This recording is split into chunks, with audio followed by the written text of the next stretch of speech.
사람들이 가장 귀한 것을 깨닫거나 배울 때 여러분 그냥 주어지지 않죠. 그냥 주어진 건 없습니다.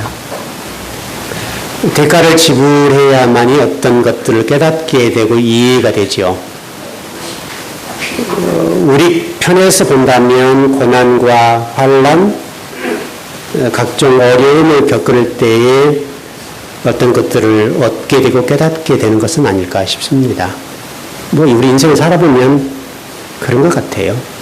저도 이제 좀 살았잖아요, 이제. 좀 살았는데, 살아보니까 그냥 주어진 것은 하나도 없어요. 반드시 대가를 지불해야만이 뭔가를 얻게 되더라고요. 그냥 주어지지 않습니다. 여러분, 제가 예를 들어서 성경을 지금, 꽤 오래 연구를 하잖아요. 연구를 꽤 오래 하는데, 그래도 한국교회에서 내놓을 만큼 공부를 했는데, 그냥 주어지진 않더라고요. 의자에서 줄기차게 씨름해야 조금씩 얻어지는 거예요. 굉장히 어려워요. 여러분도 똑같습니다. 무엇 하나도 그냥 얻어지는 것은 없어요. 여러분 한번 보십시오. 사람이라는 관점에서 보자고요. 여러분들이 잘 나가고 승승장구할 때는 사람들이 옆에 붙어요. 여러분 그러죠? 옆에 붙어서 여러분에게 뭔가를 얻어가려고 그러죠. 취하려고 하죠. 근데 여러분 어려움을 겪어보세요. 여러분들이 정말 입에 혀처럼 말하던 사람들이 어때요? 다 떠납니다. 자신이 뭔가 위익을 얻어갈 게 없으면 사람들은 대개가 떠나요. 그러니까 전부 다 어떤 뭔가 이익을 중심으로 움직인다는 말이잖아요. 좀 서글픈 얘기죠.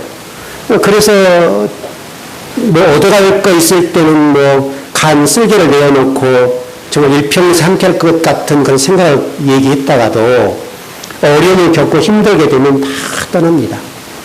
인간사가 그러더라고요. 그러니까 정말 그때 어때요? 어떤 사람이 좋은 사람인지 정말 내 지인이고 내 친구인지를 그때 알게 되죠, 여러분.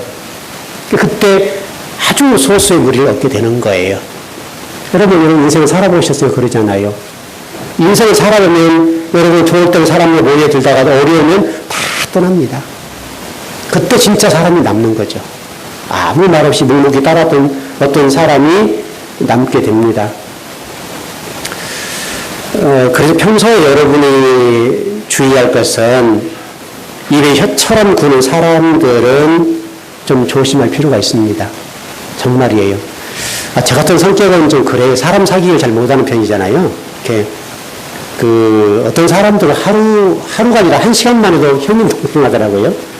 하여튼 참 친화력이 대단한 분들이죠. 참 귀한 거지요. 저도 본받고 싶은 건데요. 저는 그런데 그걸 못해요. 근데 어떤 사람들은 좀 1시간 만나서 차 마시고 밥 먹고 이렇게 좀 잠깐 대화하면 형님 동생에서 어이 자네 이렇게 해보더라고요. 그냥요. 근데 저는 그걸 못하겠어요. 하여튼 약해요, 이게. 몇 달을 만나야 좀 친해지고, 우리 가는 거잖아요. 그러니까 저는 제 스타일은 그런 것 같아요. 한 번 연을 맺어서 가면 끝까지 가는 스타일이에요. 제가 배반하진 않아요. 어떤 상황이 있다 하더라도 제가 배반한 일은 없어요. 사귀기가 어렵고 힘든데, 물론 상대방도 어렵죠. 그것 때문에. 어렵겠지만, 제가 지금 인생을 살아오면서 제가 좀 장년을 성장해서 그런지는 모르겠습니다만은 제가 배반해본 적은 거의 없어요. 배반을 당해봤고 그랬지 그런 적은 없어요. 어떻든 좀 성격이 그런 것 같아요. 하여튼 그럼에도 불구하고 좀 조심할 것은 1시간에 만나서 그냥 좋은 거지만 형님 동생 하면 이거 상당히 어려워요. 제가 겪어본 바는 그래요.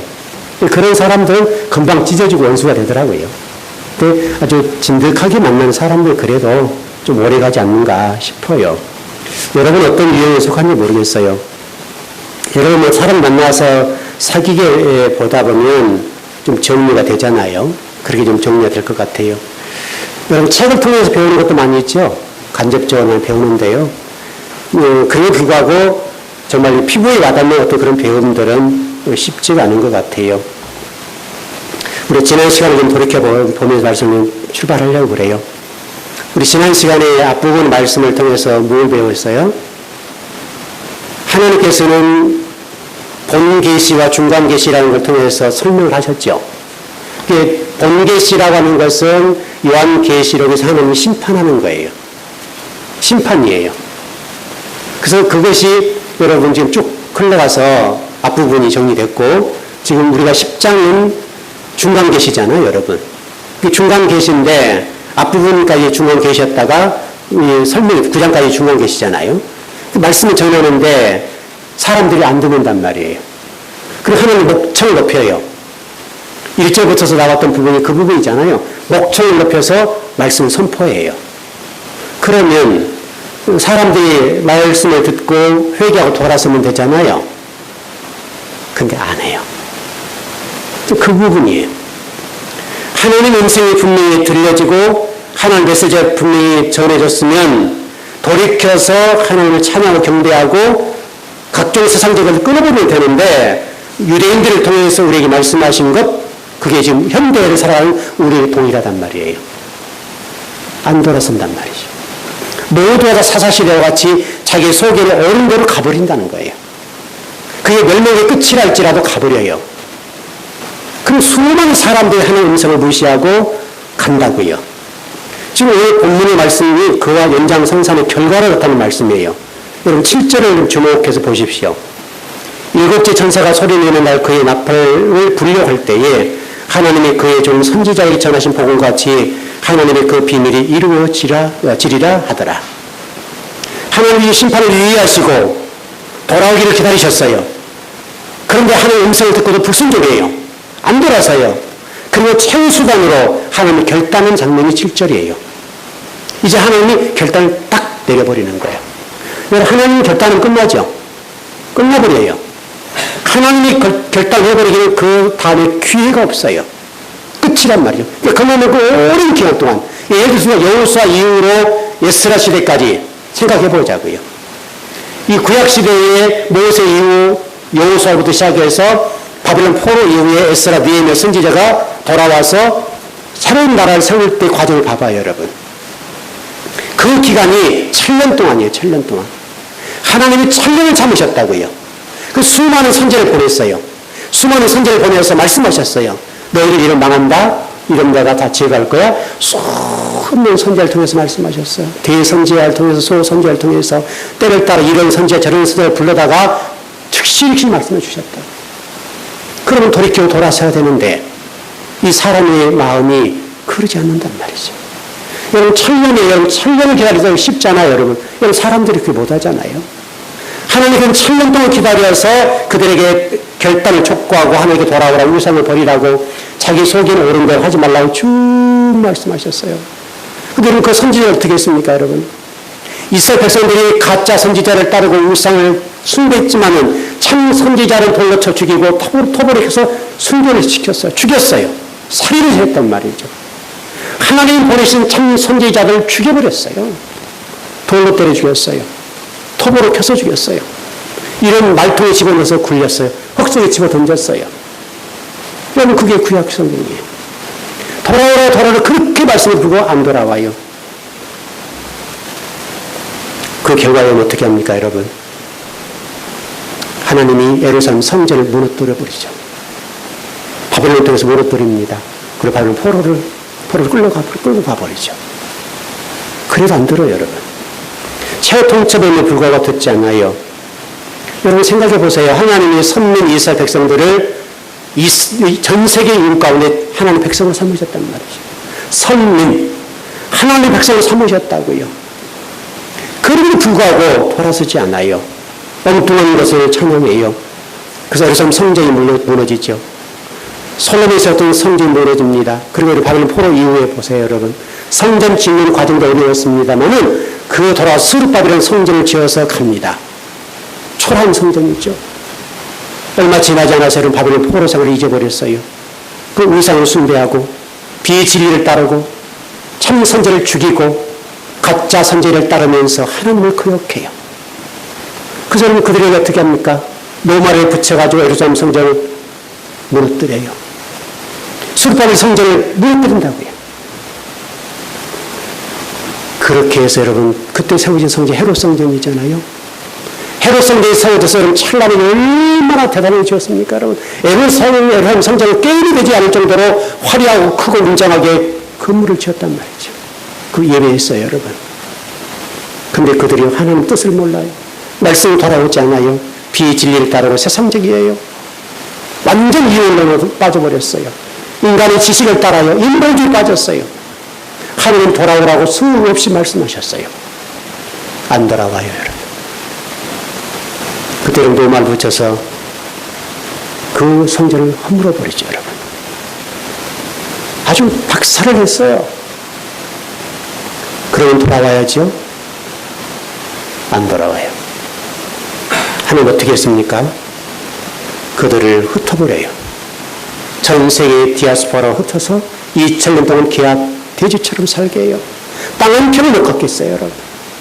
그 유대인들이 전 세계에 흩어서 개와 돼지처럼 살았다고요?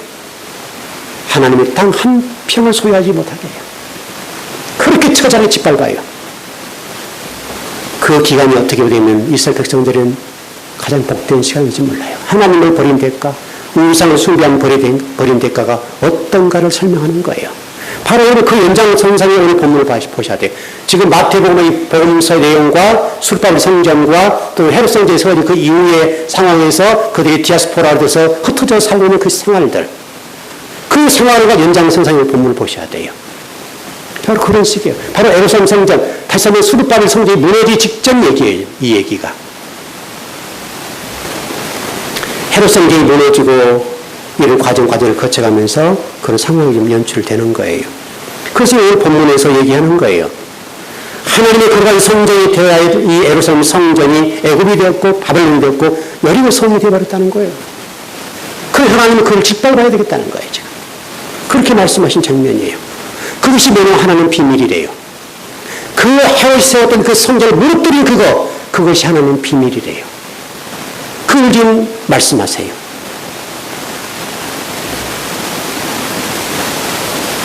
오늘 저와 여러분들에게 이 비밀이 들려졌으면 좋겠어요. 술발 성전과 더 나아가 세로 성전에 들렸던 그 하나님의 음성이 오늘 우리 개개인들에게 이 말씀이 들려졌으면 좋겠어요. 현재로 한국 교회를 보세요, 여러분. 지금 이 시간에는 수많은 교회들이 하나님을 찬양하고 하나님 노래하고 경배해요. 그럼 불행하고 안타깝게도 모든 예배들이 하나님 중심이 아니에요. 인본주의예요. 인간의 유익을 구해요. 인간 중심 예배를 드린다고요. 그리고 찬양을 경배하고 수많은 좋은 악기와 좋은 찬양대와 그렇게 하나님 앞에 찬양을 경배함에도 불구하고 하나님은 지금 한국 교회에 대해서 말씀하시잖아요. 아주 처절할 만큼 한국 교회에 대해서 질타를 가하고 계신단 말이죠. 그러면 돌아서야 되잖아요. 돌아서질 않아요. 모두가 다 자신들이 드리는 예배가 하나님 예배라고 얘기를 해요. 경배한다고 얘기를 해요. 그러고 하나님 받지 않으신단 말이죠. 우리 교회도 그런 불에 속한지 몰라요. 우리는 안심할 수 없어요.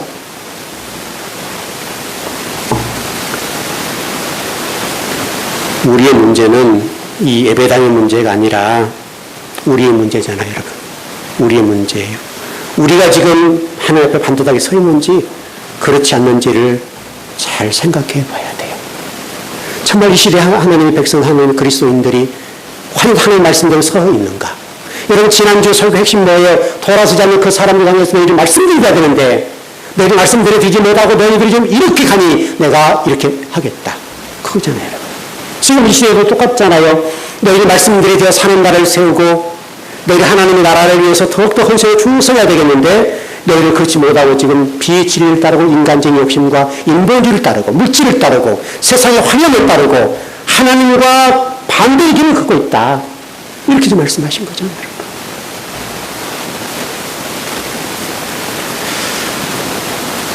지금 현재 우리 상황을 보면 우리는 이제 먹고 살 만큼 됐죠, 여러분. 충분하잖아요. 욕심 부리지 않아도 충분합니다. 여러분 3, 40년 전을 보세요, 여러분. 3, 40년 전의 상황을 보시라고요. 지금 젊은이들 저 도저히 이해할 수 없는 부분들이죠. 얼마나 처절하게 살았어요, 여러분. 지금 여러분 3, 40년 전에 한국이란 이 대한민국 이렇게 될 줄 몰랐잖아요. 이렇게 발전할 줄 몰랐다고요, 여러분. 얼마나 지금 우리나라 잘 살아요.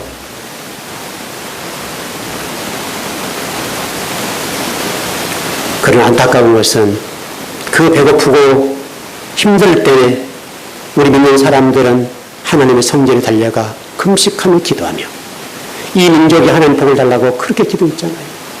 근데 이제 등 따시고 배불렀어요. 영성이 사라졌어요. 기도하지 않아요. 하나님 의지하지 않아요. 말씀 의지하지 않아요. 여러분 등 따시고 배부르면 하나님 의지할 수가 없어요. 지금 시대가 그래요, 여러분.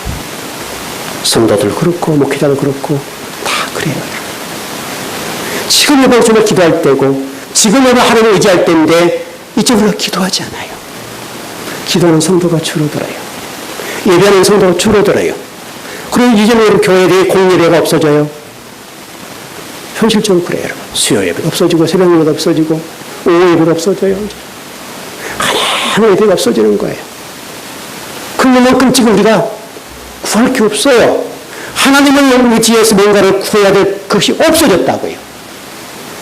그러니까 이제는 기도도 필요 없고 예배가 필요 없어져요. 그래서 큰 교회 예배들 보니까요. 오전에 예배 드리고 오후 예배가 없고 막 이래요. 수요일도 밤 예배가 없고 잠깐 낮에 드리고 모여서 이렇게 편리를 따라서 예배를 드리고 끝내버려요. 안타까워요, 여러분. 새벽 예배 없는 교회를 얼마나 많으신지 아시죠, 여러분? 여러분 새벽 예배 없는 교회가 많아졌어요. 여러분 주일학교 예배 없는 데가 얼마나 많은지 아세요, 여러분? 우리 지금 통합식 교단만 해도 좀 많이 없어졌어요. 왜냐하면 아이들이 없어요. 일단 없어서 못 드리는 거예요. 그러면 그 다음 세대를 준비하지 못하고 있어요, 지금 한국교회가. 다음 세대가 예배 드리면 그거 안 된다니까, 애들이요. 그 주일학교 예배가 없어지고 중고등 예배가 좀 점차 사라지고 있어요, 여러분. 그럼 앞으로 몇십 년 후가 되면 한국교회가 어떻게 되겠습니까? 인구도 좀 줄어들고 있습니다만 한국교회 미래는 어떻게 되겠어요? 우리 지금 이 예배드린 이분들이 장년이 되고 어른이 되고 노인이 되면 그 다음 세대는 누가 끌고 나갈 것 같아요? 쉽지가 않아요, 여러분. 그만큼 심각해졌어요. 지금 저와 여러분이 눈물 끓여 기도하지 않고 저와 여러분이 무릎 꿇지 않으면 다음 세대들을 끌고 나갈 만한 힘이 없어져요. 너무 안타까운 거예요. 좋은 예가 있으면 소개를 해드리겠습니다, 여러분. 우리가 어떻게 살아야 되는지를 설명하는 부분인데요. 이스라엘 초대 수장이었던 벤 구리온이라는 사람 아시죠, 여러분? 제가 누차 말씀드렸는데요. 이스라엘 재건했던 사람입니다. 디아스포라 2천여 개와 대천 사람들 그들을 힘을 모아서 다시 이스라엘 재건하는데 1등 공신이 벤 구리온이라는 사람이에요. 이게 수상이 된 사람이에요. 이 수상이 임기를 마치고요. 어떻게 생활을 보십시오, 여러분. 이 벤 구리온이라는 사람이 수상의 임기를 마치는 날 트럭을 몰고 사막으로 갔어요. 여러분 상상할 수 없는 일이죠. 여러분 우리나라 대통령 여러분 임기 끝나면 그렇게 합니까, 여러분? 우리나라 대통령 임기 끝나면 주로 어디로 가요? 감옥 가요. 여러분 그렇잖아요.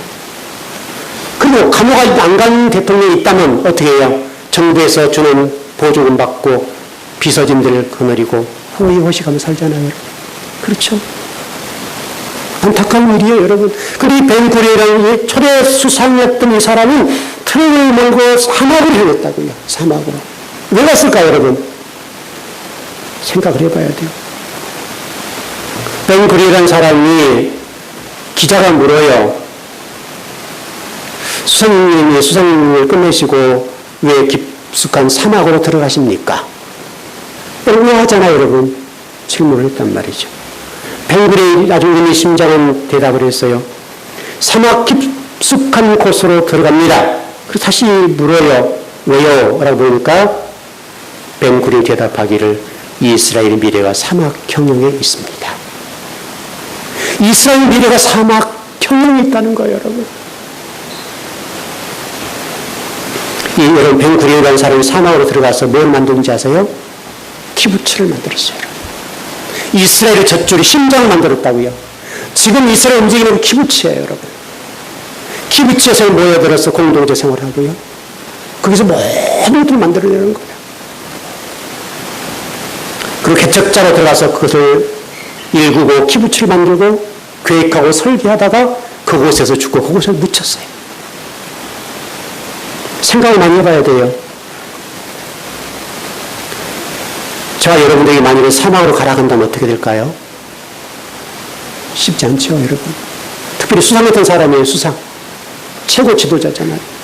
그 최고 지도자가 좋은 차 버리고 트럭을 몰고 사막 깊이 수감으로 들어가서 기부추를 세우고 정신을 그곳에 담고 설계하고 계획하고 그래서 이스라엘 민족의 첫 줄이 생명줄이 됐어요.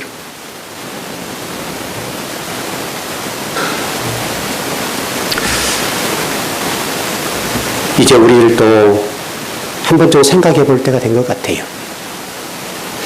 저도 많이 좀 생각을 많이 해요. 우리 교회의 미래가 어떻게 될 것이며 어떻게 끌고 갈 것인가. 이런 부분에 대해서 많이 고민해요. 정말 벤 구리온 같은 이런 사람들이 한국교회에 많이 나왔으면 좋겠는데 그런 거예요. 그래서 좀 우리 교회가 대안학교를 하고 싶어하고 그 다음에 많은 목회자들과 신학자들을 또 신학생들 이 사람들의 성경을 가르치고 싶은 것들이 있잖아요. 그래서 제가 지금 준비하고 있고 그렇게 얘기하고 또 이번에 우리 양성 교사님께도 같이 얘기를 나누면서 우리가 많은 사람들에게 그런 세미나를 해보자. 좀 얘기도 해보고 그러는데요. 지금 목회자들에게 성경을 가르쳐야 돼요. 정말 목회자들이 성경을 가르쳐서 한국교회를 깨우는 일에 미륵 하나만 해야 된단 말이죠. 이 작은 교회지만 꿈을 꾸고 우리가 그 일을 좀 해봐야 돼요. 하나님이 지금 이 땅에 한국교회를 살려내기 위해서 누군가를 쓰실 텐데 그 일을 위해서 우리가 조금이라도 일을 할 수 있다면 얼마나 좋겠어요. 전 개인적인 생각입니다. 이런 생각이 있어요. 정말 우리 교회가 정말 시골에 공동체를 세우고 땅을 일구어서 정말 벤 구리온 같은 그런 일들 해보면 어떨까. 그런 생각을 많이 해요. 최근 제가 어떤 소식을 좀 듣게 됐는데요. 여러분 잘 아시는 김준호 목사님 잘 아시죠? 잘 아시죠? 여러분 그분 어디 가신지 아시죠? 어디로 가셨어요? 동두천으로 들어가셨어요. 동두천으로 들어가서 7만 평의 땅을 샀어요. 임야. 퇴직금 13억인가를 받으셨대요. 13억 받아서 7만 평의 땅을 샀어요. 그리고 공동체를 세웠어요. 그리고 인재들을 모으고 있어요. 그곳에서 각종 약초들을 심고 산양류를 키우고 닭을 키우고 유정란을 키우고 거기서 약초를 세우고 그 다음에 각종 다른 것들이에요. 수도원이에요. 수도원 교회예요. 그쪽에 인재들이 다 지금 모아지고 있는 거예요. 그래서 많이 지금 일하고 있어요. 지금 그 산들을 일구고 농토를 일구어서 지금 일을 해요. 그 꿈이 얼마나 아름다워요. 정말 귀한 거예요. 저는 그분을 보면서 참 도전을 받아요. 야, 저분이 은퇴하시고도 저렇게 혈기왕성하게 일을 하시구나. 대단하다고 생각해요. 저 여러분이 그와 같은 일들을 보면서 우리도 앞당겨서 이런 일을 해보면 어떨까? 꿈을 꾸어요. 참 저는 좋은 일이라고 생각해요. 정말 여러분 돈에 노예가 살잖아요. 우리가 지금요. 여러분 돈에 매달려 살잖아요. 돈에 찌들리고 돈 때문에 지금 우리 인생을 좀 크게 살잖아요. 여러분.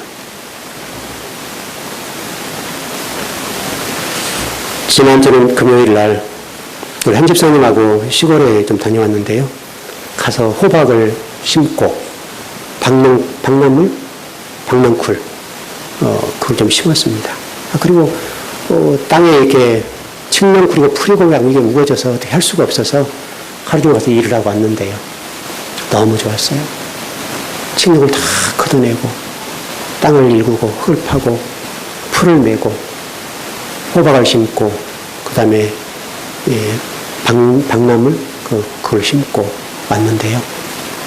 잘 자랄 것 같아요. 대비도 주고 이렇게 왔는데 한 30그루 좀 심고 왔어요. 그럼 꽤 많이 따겠죠. 앞으로 대비만 잘 넣어주면 잘 열리는 거 어마어마하게 따겠죠. 네, 그릇만 잘 주면 돼요. 그릇만. 그래 일하다가 늦었어요. 금요일날. 그래서 아마 우리 목사님께서 설교를 하셨는데 오다 뭐 차가 막혀가지고요. 어떻게 올 수가 없어서 했는데 근데 갔다 와서 좋은 게 뭐냐면 낮에 많이 먹었거든요. 일하려고 하니까. 근데 일하고 나니까 몸무게 빠져가지고 달아보니까요. 1kg 빠졌어요. 일거양득이에요. 몸 일하고 살 빠지고. 그렇잖아요. 요즘 제가 계속 앉아서 공부하니까 이 몸무게가 조금 더 나가서 한 3kg 더 나갔었어요. 근데 지금 최근에 제 몸무게 좀 다시 다이어트를 하면서 좀 예를 쓰는데, 근데 노력하면 안 돼요. 노력해도. 그렇게 노력하는데, 이 2kg, 3kg 빠지는 거 힘들어요. 여러분, 무슨 말인지 아시겠죠? 이 나이살 있잖아요. 거의 힘들더라고요. 근데 가서 일 하루 하고 나서 딱 정상 돌아왔어요. 너무너무 좋은 거예요. 근데 몸이 가볍잖아요. 몸이 가볍고 다이어트가 처정도 됐어요. 실컷 먹고 그렇게 왔는데 불구하고 다이어트가 돼서 몸무게가 딱 정상으로 돌아온 거예요. 그래서 제가 오늘 아침에 딱 재보니까요. 70kg에서 착 이렇게 왔다 갔다. 70kg에서 뭐 몇백 킬로 이렇게 몇백 그램 딱 맞아 들어가는 거예요. 근데 한 73kg 나왔었거든요. 일하고 이렇게 좋더라고요. 그리고 일하고 돌아와서 지금 이제 기다리는데 이제 가끔 가서 풀도 뽑고 해야 되겠죠. 너무 좋아요. 정말 우리 즐거운 교회가 그런 공동체적 꿈을 꿨으면 어떨까? 여러분 인생 두 번 사는 거 아니죠? 한 번 살잖아요. 행복하게 살아야 할 거 아니에요. 정말 우리가 이렇게 좀 산다면 얼마나 좋을까? 지금 영성도 깨우고 가서 기도하고 땅을 읽으면서 정말 그 좋은 음식을 먹고 좋은 채소도 먹고 좀 거기서 노예를 보내고 또 어르신들 우리가 그 후배들이 봉양하고 이렇게 참 저 개인적으로 저 어머니도 계십니다만은 저 형제들은 저희 어머니 좀 몸이 불편하시면 양로원 보내자고 얘기를 해요. 저는 용납이 안 돼요. 이게 좋은 얘기인지 나쁜 얘기인지 모르겠지만 이게 가슴 속에 탁 맺혀요. 어떻게 살아계신 어머니를 자식들이 많은데 양로원 보낼까? 여러분 자식 6남매잖아요. 근데 6남매 모두가 대개 다 양로원 보내자는 거예요. 제가 못 보낼 것 같아요. 똑같아요. 여러분에게도. 우리 교회에서 신앙생활 하신 분들을 양로원 보내면 속이 상해요. 지금 오연희 권사님 지금 양로원 가서 계시는데요. 모시고 나도 못 모시고 딸들도 허락을 안 하니까. 그렇잖아요. 지금 상황이. 이렇게 힘든 거예요. 그러니까 어른들을 생각하면 그렇게 하고 또 우리 어린 아이들을 생각하면 대안학교를 세워서 교회 인재들이 있으니까 인재를 세워서 그들을 양육하고 가르치고 참 그러면 좋겠다. 그리고 또 성경 세미나리에서 목회자들 가르쳐주고 얼마나 좋겠어요. 이 일들은 좀 점진적으로 조심조심 이렇게 걸어갔으면 참 좋겠다. 그런 생각들을 많이 해봅니다. 제가 여러분 이제 고민을 해보자고요. 정말 여러분 돈으로 자유로운 인생을 산다면 복되지 않겠어요? 정말로 돈으로 자유롭지 못하잖아 우리가. 이 도시 생활이 저도 지금 시골에서 올라온 지가 꽤 됐습니다. 거의 한 30년이 넘었는데요. 좀 저희 딸들이 33이니까 3살 때 올라왔으니까 한 30년이 넘었죠. 그렇게 됐어요. 30년을 살았는데 늘 생각하는 것이 그리워요. 어떻든 저는 그런 쪽에 생각이 많고 또 그쪽에서 저를 막 당기는 느낌 있잖아요, 여러분. 그게 있어요. 항상 그런 생각을 하고 사는데 정말 성도들에게 동일하게 돈 걱정 없이 진리만을 탐구하고 진리에 어떤 거하면서 향기로운 냄새를 내는 그런 그리스도인이 된다면 얼마나 좋겠나. 참 이게 좋잖아요, 여러분. 방법은 여러 가지가 있을 것 같아요. 저는 제발 돈 걱정 없이 살다가 죽으면 좋겠다. 또 여러분 직장 생활하는 정년이 있죠, 여러분. 저는 이제 70세가 정년인데요. 70년이 정년인데 70년 정년 이런 살이잖아요. 지금부터 한 10년 후가 되면 그렇게 될 것 같은데 그럼 너무 젊을 것 같아요. 안 그래요, 여러분? 정신은 좀 말짱하거든요, 지금. 아주 뭐 청년 같은 느낌인데요. 10년가 되면 딱 은퇴거든요. 그러면 그 후로 20년, 30년 더 살아야 된다는 얘기죠, 요즘요. 그럼 어떻게 되는 거예요? 이게 사실 복잡해요. 여러분 어때요? 이제 우리 김홍수 몇 년이죠? 은퇴 몇 년이에요? 정년이? 8년 남았습니다. 저보다 짧게 남았네요. 저보다 어린데 직장이 그렇잖아요. 이런 직장 생활은. 이게 목회자는 또 10년 정도 더 하잖아요. 그래서 그러는데 직장 생활 하신 분들은 한 60 정도는 정년인가요? 60. 그러면 생각해 보시오, 여러분. 60 딱 되는 정년 되면 갈 데 없어요. 그럼 뭐 먹고 살아야죠? 뭐 하면, 먹고 사는 문제는 문제가 아니라 뭐 하면 사냐고요, 뭐 하면서. 막막해요. 여러분 직장생활 하신 분들이요, 세상 나와서 살기 굉장히 어려워요. 대부분들이 직장생활하고 근무한 분들이 세상 나와 사업하는 분들 많잖아요. 거의 다 돈 까먹어요. 거의 100% 까먹어요. 아무 경험 없어요. 세상 물정 모르잖아요. 다 까먹어요. 힘들게 산다고요.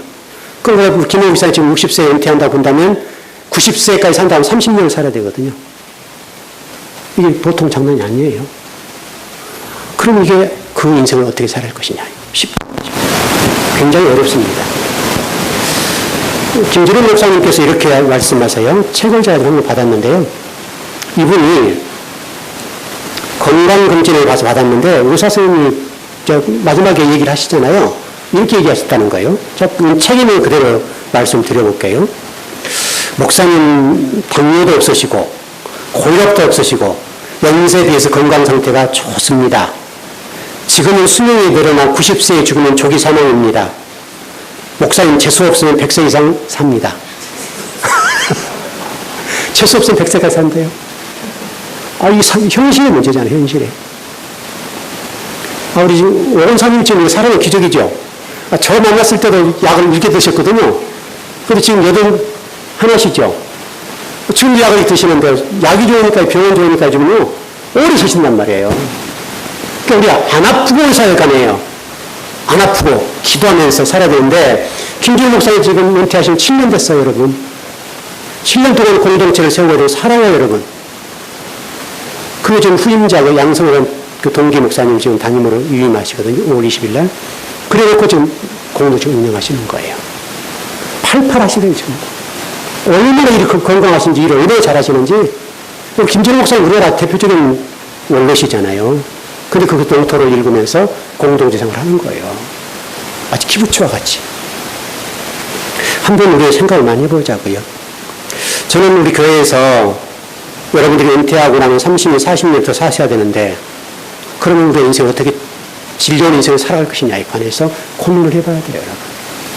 하여튼 저는 준비는 됐어요. 정말 성도들이 동의만 한다면 우리가 단계적으로 일을 추진해서 했으면 좋겠고 그거요. 어떤 저는 개인적인 부분은 어떤 분명히 할 거예요. 어떤 교회 전체가 가서 공동체로 우리 교회 좀 생각을 해보니까 우리 교회 재산이 꽤 되더라고요. 이제 정말 13년, 이게 몇 년 됐죠? 13년 됐나요? 13년, 개척한 지 13년 됐는데 일어난 적 없이 들어가서 이제 세웠으면 잘 세운 거잖아요. 물론 교회가 좀 빚도 있습니다만은 빚 털어내고 하면 그런 꽤 돈이 되는 것 같아요. 그럼 그 돈이면 충분하게 할 수 있어요. 제 개인적인 생각으로는. 그럼 땅 몇만 평 사고, 2만 몇만 평 사고, 그 다음에 성도들 집 지어주고, 그러니까 소규모로 좀 써 이렇게, 여러분, 힐링 장소까지 그렇게 하면 되잖아요. 여러분, 30평, 40평짜리 필요 없잖아요. 그래서 살게 아주 소규모로 짓고, 한 채씩 지어주고, 또 돈 많은 분들은 본인이 짓고, 땅은 주고, 이렇게 하면 또 서울에 있는 집들 놔둬도 관계없고, 직장 다니고, 직장 다니고, 그 주말 내려오고, 그러면 얼마나 좋을까. 그건 사실 10점 얘기입니다. 10점 얘기입니다만은, 제가 좀 순차적으로 좀 준비하고 일을 하면 좋겠다. 저는 교회가 어떻게 해서 성도들을 이렇게 생활할 수 있도록 할 것이냐에 관한 생각은 됐어요. 구상은 돼 있어요. 어떻게 하면 이게 수입을 창출하고 성도들이 먹거리를 잘하고 그렇게 하면 되겠다. 이런 구상은 다 돼 있어요. 수년 동안 생각하는 거니까 돼 있는데 이제 여러분들 그 동의를 해야죠. 이제 방법론의 문제만 남아있고 근데 여러분들 큰 틀에서 그걸 동의해 준다면 몇 년에 걸쳐 차근차근 준비하면 될 것 같긴 해요. 그런데 우리가 당회도 거쳐봐야 되고 공동회도 거쳐봐야 되고 얘기를 해봐야 되겠습니다만은 차근차근 해보면 어떨까. 그럼 여러분 동의가 필요한 부분입니다. 그럼 정말 우리 후학들을 또 우리 후배들을 또 자녀들을 정말 자녀에서 뛰어나게 만들어주고 여러분도 좀 그곳에서 마음껏 일하고 땀을 흘리고 땅을 일구고 땅을 밟고 또 자연식을 하고 얼마나 좋겠냐. 이런 고민이 있습니다. 여러분도 한번 고민해 보십시오. 일단 저는 방향은 정했고 그렇게 했으면 참 좋겠다. 그래서 전 성도가 가서 직장생활 하신 분들은 주말이 내리면 좋고 또 그렇지 않은 분들 같이 가서 동참하고 일을 제일 분담해서 일을 하면 좋겠고 충분히 가능할 것 같아요. 그러면 정말 멋있게 우리가 공동체를 이루면서 그곳에서 좋은 먹거리, 좀 좋은 힐링, 좋은 기도, 좋은 영성 다 회복할 수 있을 것 같아요. 정말 건강하게 행복하게 돈 걱정 없이 살 수 있지 않겠나 그런 생각을 좀 많이 해봤어요. 제가 좀 굉장히 고민을 많이 해봤어요. 그래서 친환경 놀법 같은 것들을 해서 정말 우리가 비료 쓰지 않고 농약 쓰지 않고 한다면 얼마나 좋을까. 여러분들 서로가 한번 생각을 한번 모아보십시오. 모아보시면 여러분들이 동의만 된다면 가능합니다. 그 일은. 그렇게 해서 정말 우리 욕심내지 않고 레위기 11장식으로 우리가 음식을 먹으면 살면 얼마나 좋을까. 하나님 우리들에게 건강한 식단과 건강한 삶을 살 수 있도록 열어놓으셨잖아요. 정말 좋을 것 같아요. 그곳에 가서 정말 여러분 꿈을 꿔보십시오. 정말 멋질 것 같은데 그것은 쉽지 않은 얘기는 분명합니다. 특별히 여러분 이제 젊은 세대를 보십시오. 전부 다 인싸서 식품 저는 걱정이 많아요. 우리 지금 자녀들도 마찬가지입니다. 이 중간계층에 있는 우리 젊은 세대들이 전부 인싸서 식품 도출돼가지고 전부 음식 먹거리가 말이 아니잖아요. 여러분 어른들과 잘 달라요. 먹는 것들이. 앞으로 이 젊은 친구들이 40대 50대가 되면 어떻게 되겠어요, 여러분? 건강상 큰 문제가 발생할 거예요. 근데도 이걸 모르는 거예요. 여러분 심각한 문제가 발생해요, 앞으로. 여러분 저는 얼마나 소아암도 많이 발생하고 얼마나 지금 이 문제가 심각합니까? 굉장한 일들이 많이 벌어진다고요. 정말 우리가 자연농법을 좀 개발하고 준비해서 또 좋은 책도 있더라고요. 전문가도 제가 소개를 받았는데요. 책을 제가 다시 한번 봐볼 거예요. 충분히 가능할 것 같더라고요. 그렇게 하면 참 좋겠다. 좀 말씀 마쳐보려고 합니다. 여러분 듣기에 따라서 어떻게 생각할지 모르는데 우리가 좀 한 번 주어진 인생을 정말 어디 진리 말씀 탐구하고 진리 말씀을 근거해서 하나님의 기뻐하실 만한 그런 공동체를 이루고 이 나라 민족과 후학들을 위해서 우리 교회가 미력 하나만 이런 일을 감당하면 얼마나 좋을까. 여러분도 좀 그런 데서 힐링하고 정말 하나님 주신 자연 대자연에서 하나님과 교제 나누면서 기도하면서 같이 땀을 흘리고 공동체를 이루면서 이 사도행전적인 그런 아름다움이 회복될 수만 있다면 얼마나 좋을까. 그 목사의 꿈입니다. 여러분 어떠십니까? 여러분들에게 이제 질문을 던지고 여러분들이 답을 기다립니다. 그거는 여러분의 답입니다. 결코 쉽지 않습니다. 가장 힘든 것은 저고 그 일을 펼쳐나가는 일들은 결코 쉽지 않습니다. 또 그에 많은 성도들이 동의해주고 따라와줘야 되고 이 일을 하나를 일군다는 쉽지 않습니다. 예를 들어서 여러분 농사를 짓는다 해보십시오. 쉽지 않습니다. 어렵습니다. 그거. 농기기를 다뤄야 되고 또 어떤 기술도 배워야 되고 할 일이 많아요. 만약에 그게 동의가 된다면 지금부터 준비해야 됩니다. 어떤 분 농기계도 좀 가서 배워야 되고 그 다음에 씨앗 뿌리는 방법은 농사하는 방법도 배워야 되고 할 게 한두 가지 아닙니다. 굉장히 많습니다. 하나하나 배워야 됩니다. 그렇게 해보면 참 우리 교회가 좋은 교회로 가지 않겠나. 여러분 오늘 설교 듣고 충격받으신 분 많을 텐데 이 하루 이틀의 얘기가 아니니까 저는 오래도 생각한 겁니다. 실질적으로 지금 저는 개인적으로 준비를 합니다. 혼자는 준비를 합니다. 여러분 어떠실지 모르겠습니다.